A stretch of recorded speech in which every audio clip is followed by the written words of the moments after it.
Assalamualaikum warahmatullahi wabarakatuh. Selamat ketemu kembali dengan channel Nasrib Muhammad bersama Pak Nasrib. Pada kesempatan kali ini kita akan membicarakan mengenai transaksi penyesuaian untuk PT Jaya Tama UKK tahun 2022 yang sudah dimodifikasi.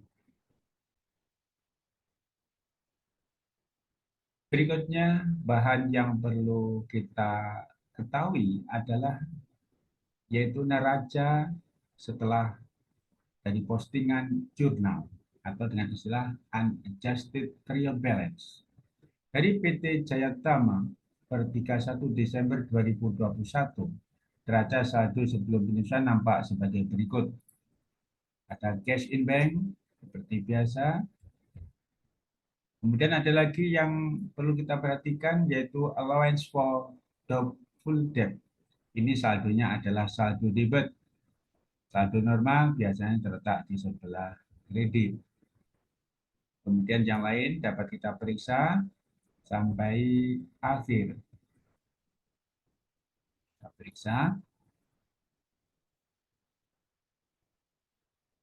lengkap dengan total sudah balance yaitu sebesar 11 miliar 730 juta 382.979.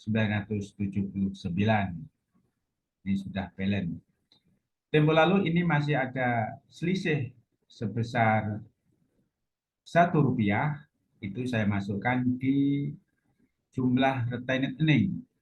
Jumlah retained ini adalah 1.915.771.370. Kemudian biar jumlahnya balance saya tambah dengan 1.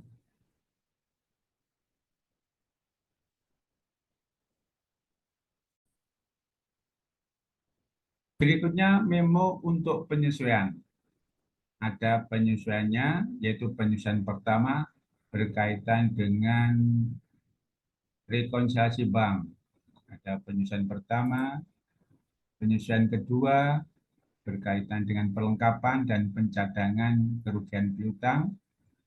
Kemudian penyesuaian ketiga berkaitan dengan penyesuaian terhadap depresiasi, yaitu penyesuaian terhadap penyusutan building, vehicle, dan equipment.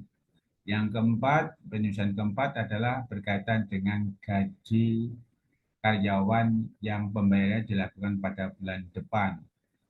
Dan penyusunan kelima adalah pembagian dividen, pengumuman pembagian dividen yang diperhitungkan pajaknya 10%. Dan memo ke-6 berkaitan dengan penutupan akun fed in, fed out. Dan yang kedua adalah berkaitan dengan perhitungan pajak badan. Nanti pembahasan ini kita bagi dua, sampai dengan transaksi penyesuaian nomor 6, nanti kita bicarakan yaitu yang pertama sampai penyesuaian terhadap fed out dan fed in. Sedangkan untuk PPh badan nanti dibicarakan dalam video berikutnya. Marilah kita ikuti.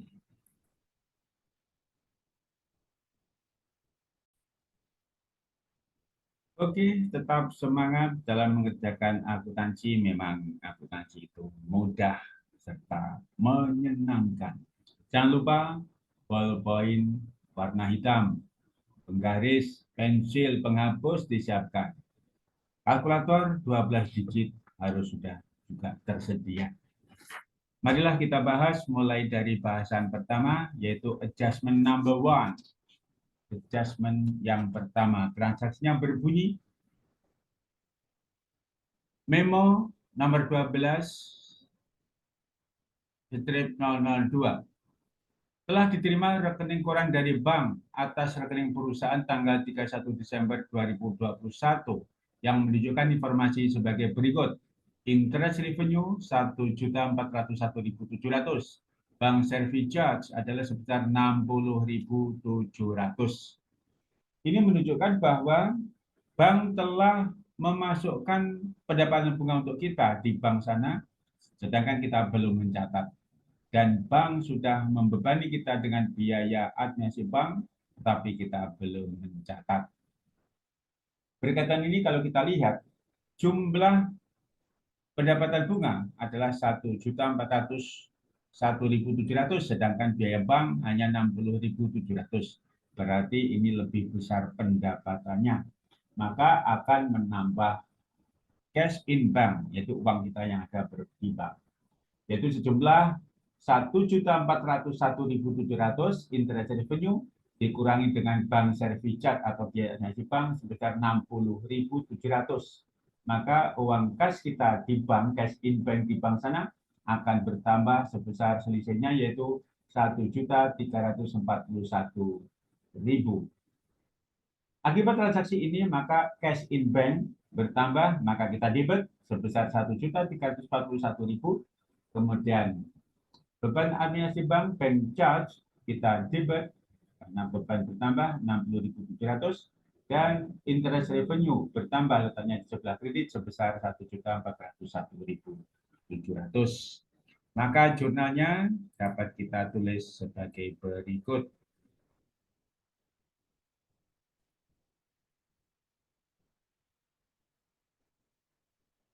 Kita harus menulis beserta nomor referensi. Nomor referensi dapat dilihat di halaman depan soal. Harus langsung diisikan agar nanti ketika mereka mudah. Dan yang kedua, setiap transaksi harus finish, harus selesai, tidak boleh diulang. Oke, kita lanjutkan transaksi yang kedua, adjustment number 2, penyesuaian nomor 2. Memo 12003.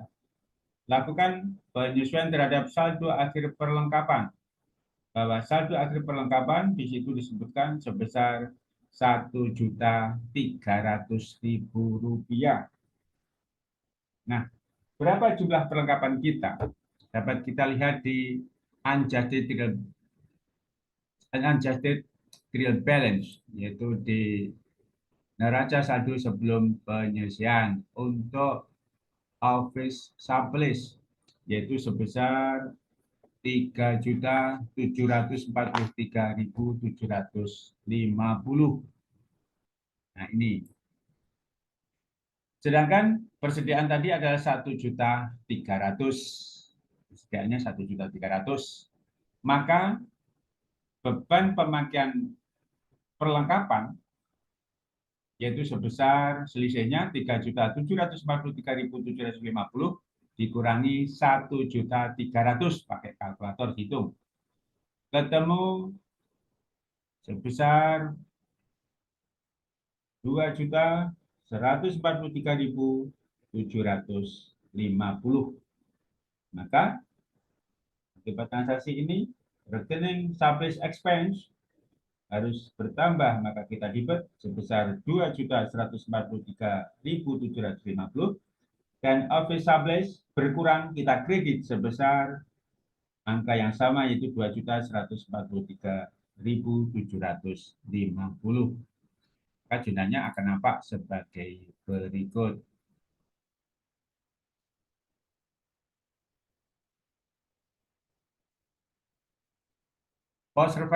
Post referensi harus kita isi langsung. Nanti untuk memudahkan ketika kita akan merekap. Kita lanjutkan yang berikutnya, yaitu cadangan kerugian piutang 2% dari saldo piutang.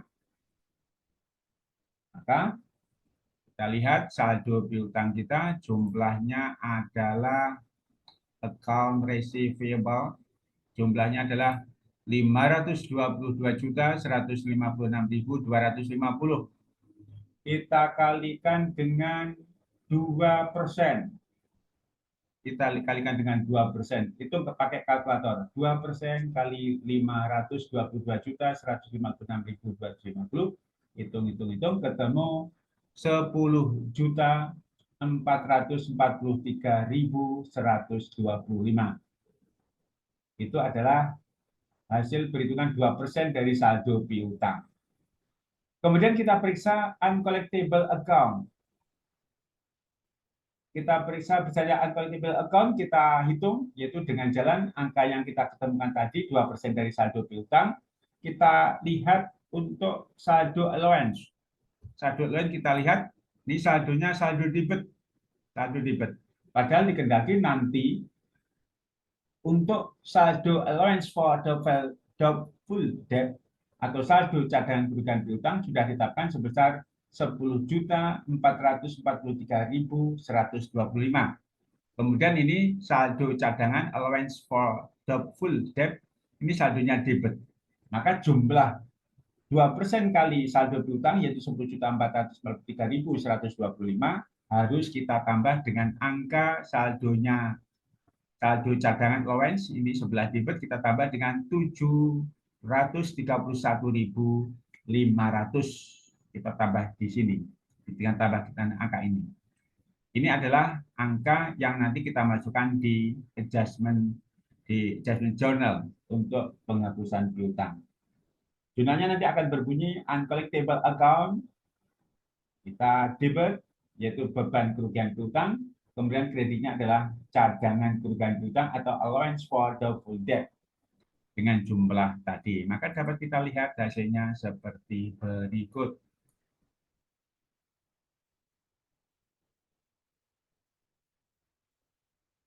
Uncollectible account kita debit 11.174.625. Kemudian allowance for the full debt kita kredit dengan jumlah 11.174.625. Ini jurnal yang kita buat untuk transaksi adjustment nomor 2. Jadi ada 2 jurnal penyesuaian. Kita lanjutkan penyesuaian nomor 3. Adjustment number 3. Lakukan penyesuaian terhadap aset tetap, building, vehicle, dan equipment. Lihat daftar aset. Daftar aset dapat kita lihat. Itu di soal pada halaman 10. Pada halaman 10 di soal. Nah, di halaman 10, kita ketahui untuk tanah tidak ada penyusutan. Untuk building, yang diminta adalah building. Building kita susutkan dengan tarif penyusutan 5%, kemudian harga bulan building adalah 1.125.000.000. Sudah disusutkan, diakumulasi dapat kita periksa, sudah sampai bulan November tahun 2021. Berarti yang belum kita susutkan yaitu untuk bulan Desember. Nah, bagaimana cara untuk menghitung besarnya penyusutan bulan Desember? Sangat mudah sekali. Kita siapkan kalkulator, kita hitung dengan rumus tarif kali harga perolehan bagi 12. Tarif penyusutan kali harga bulan bagi 12. Mengapa dibagi 12? Karena kita butuh penyusutan di bulan Desember saja. Maka jurnal yang kita buat akan berbunyi, sebelum jurnal kita hitung dulu. Kita hitung dulu yaitu besarnya penyusutan untuk building. Kita hitung pakai kalkulator 5% kali 1.250.000 sama dengan dibagi 12. Maka dapat kita lihat di situ untuk penyusutan bulan Desember sebesar 5.208.333. Dengan demikian akan mempengaruhi akun depreciation expense building. Biaya penyusutan building bertambah, letaknya di sebelah debit, dan lawannya adalah akumulasi depreciation building di sebelah kredit dengan angka itu tadi. Maka dapat kita lihat di jurnalnya akan berbunyi sebagai berikut. Debit fixed assets.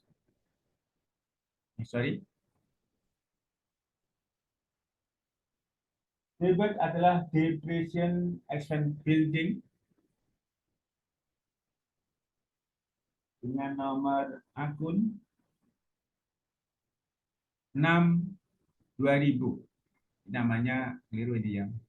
bukan fixed asset, tetapi depreciation expense building sebesar 5.208.333. Ini nomor akunnya sudah betul, tapi nama nama nama akunnya yang ini ya salah. Yang benar ini adalah depreciation expense building. Kreditnya adalah akumulasi depreciation building. Di sebelah kredit 5.208.333. Kita lanjutkan berikutnya yaitu untuk vehicle. Untuk vehicle. Vehicle dapat kita lihat di tabel bahwa vehicle atau kendaraan Toyota Calya sudah kita tukarkan. Berarti sudah kita tukarkan tempo lalu tanggal 29. Sedangkan untuk Wuling, untuk kendaraan baru, masih belum kita susun karena masih baru, masih beberapa hari saja. Yang kita susutkan pada akhir Desember 2021 adalah Toyota Agya. Toyota Agya dengan tarif 12,5% kali 120 juta dibagi 12. Kita menghitung untuk penyusunan bulan Desember saja.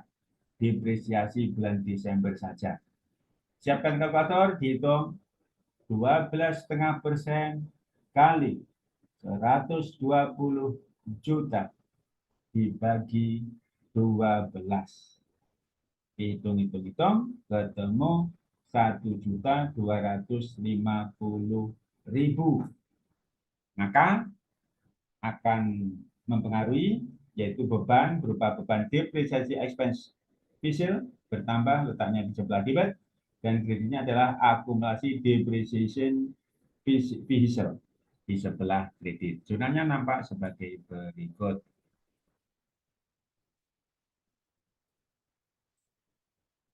Depreciation expense vehicle, kemudian kreditnya adalah akumulasi depreciation vehicle 1.250.000.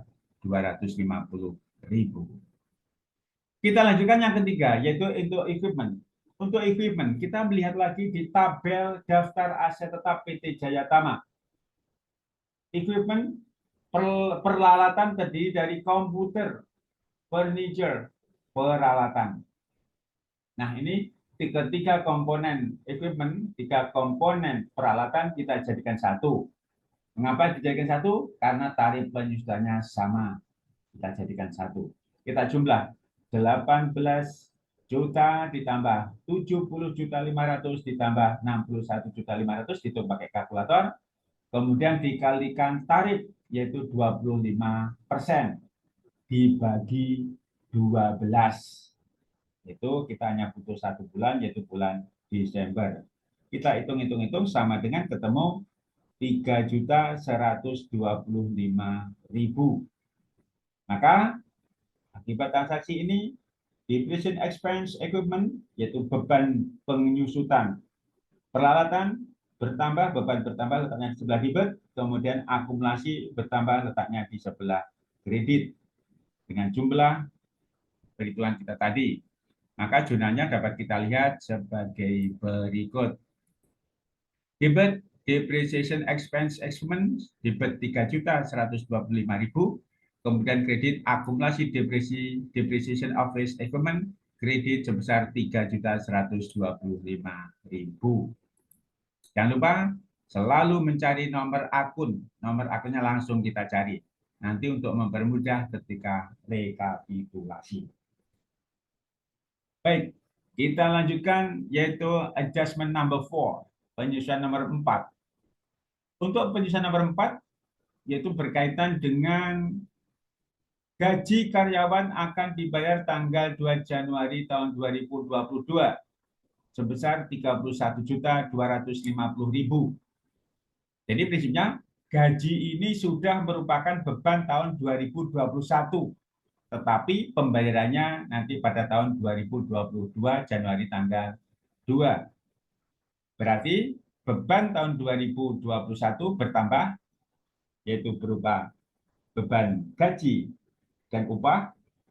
Kemudian utang beban juga bertambah, karena akan dibayar nanti pada bulan Januari pada tanggal 2. Dengan demikian, beban bertambah di sebelah debit, utang bertambah di sebelah kredit sebesar 31.250.000. Jurnalnya akan berbunyi sebagai berikut. Debit wage and salaries expense, debit 31.250.000, kreditnya adalah accrued payable, beban utang beban. Di sebelah kredit 31.250.000. Kemudian nomor akun langsung kita catat di sini. Langsung kita tulis. Oke, kita lanjutkan transaksi nomor 5, yaitu transaksi adjustment number 5. Pembagian dividen diberitahukan kepada pemegang saham bahwa perusahaan akan membagikan dividen tahun 2021 sebesar 31.500.000 dan dikurangi dengan pajak penghasilan 10%. Jadi ini pengumuman dividen yang akan dibagikan. Ketika diumumkan, maka dividen akan kita kurangi. Dividen saldo normalnya letak di sebelah kredit, kemudian kita kurangi, maka kita debit dengan sebesar yang kita umumkan. Kemudian utang kita, utang dividen akan bertambah, yaitu sebesar dividen yang kita umumkan dikurangi dengan pajaknya. Pajaknya dapat kita hitung yaitu 10% dari dividen yang kita umumkan. Yang kita umumkan sebesar 37.500.000, maka pajaknya adalah 10%, kita hitung pakai kalkulator. 37.500.000 kali 10%, kita hitung ketemu sebesar 3.750.000. Maka dividen yang terhutang atau istilahnya dalam akuntansi dividen payable akan sebesar 37.500.000 dikurangi dengan utang pajak nanti yang harus kita setorkan ke kas negara sebesar 3.750.000. Maka utang dividen kita adalah sebesar 33.750.000. Dihitung pakai kalkulator. Maka jurnal kita debit dividen dan kredit dividen payable karena utang bertambah, dan kredit income tax payable bertambah karena utang bertambah, utangnya di sebelah kredit. Jurnal kita akan berbunyi sebagai berikut. Debit dividen 37.500, kredit dividen payable 33.750.000, dan kredit income tax payable 3.750.000. Kita lanjutkan adjustment number 6 yang pertama. Yang pertama, yaitu kita melakukan penutupan akun fed in fed out. Secara umum biasanya fed out itu akan selalu lebih besar daripada fed in. Fed in, pajak pertambahan nilai PPN yang sudah kita titipkan pada perusahaan yang tempat kita membeli. Sedangkan fed out, kita menahan pajak PPN dari customer kita. Kita bandingkan, itu biasanya lebih besar pajak yang kita tahan, yaitu fed out-nya itu, maka kita nanti akan ada yaitu pajak yang harus kita bayar ke kas negara. Istilahnya adalah utang PPN atau fed payable. Kita lihat jumlah fed in fed out, kita lihat fed in 54.774.850. Letaknya di sebelah debit. Nanti kalau kita tutup berarti harus kita kredit. Kemudian fed out kita periksa. Fed out sebelah kredit 71.706.250. Letaknya di kredit, saldo normalnya adalah kredit. Ini kredit. Kalau kita bandingkan dengan fed out sebelah debit, lebih besar fed out. Fed out dibandingkan fed in. Fed out dibandingkan fed in lebih besar fed out.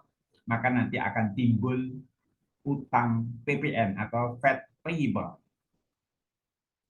Fed out kita debit, fed in kita kredit,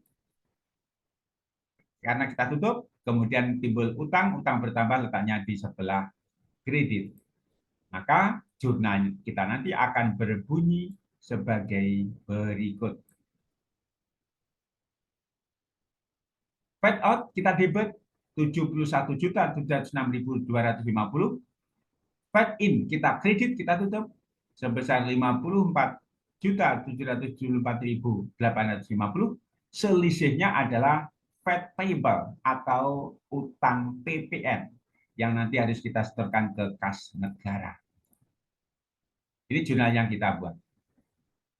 Itulah adjustment number one sampai dengan number six untuk yang pertama, untuk number six-nya yang pertama. Sedangkan nanti yang kedua berkaitan dengan PPh badan, itu pajak penghasilan badan, kita bicarakan lebih lanjut.